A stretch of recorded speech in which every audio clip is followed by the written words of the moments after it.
Welcome back, fellow coders. Jared O'Leary here with BootUp. In this video, I want to show you a neat idea. If you've been to our website, bootuppd.org, you may have noticed that we have a bunch of different Scratch projects that you can learn how to create or teach on here. But I want to show you a neat idea that you can also do with Scratch. All right, so the project we're going to take a look at that is a neat idea is called How to Make a Shark Head Tutorial, and it is by a Dr. Pickle. Now, the neat idea is that you can actually teach people with Scratch. So while I might teach you how to use Scratch, you can use Scratch to teach other people, which is really interesting.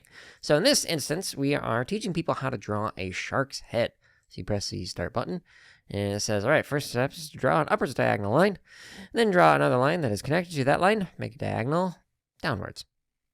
That's funny. Okay, so we do that step, and then we go to next. And then it shows you our next step right here. And so we can keep going through this, and it shows you different steps on how to draw a shark. Add some more detail. Pretty fancy, right? And now you have a shark head.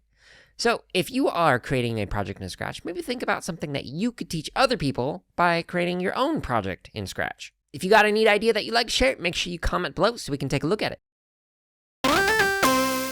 Thank you so much for watching this video. Let us know something that you learned or created in the comments below. And make sure to subscribe, like, and check out the links in the description for even more free resources, such as videos, free lesson plans, and our podcast.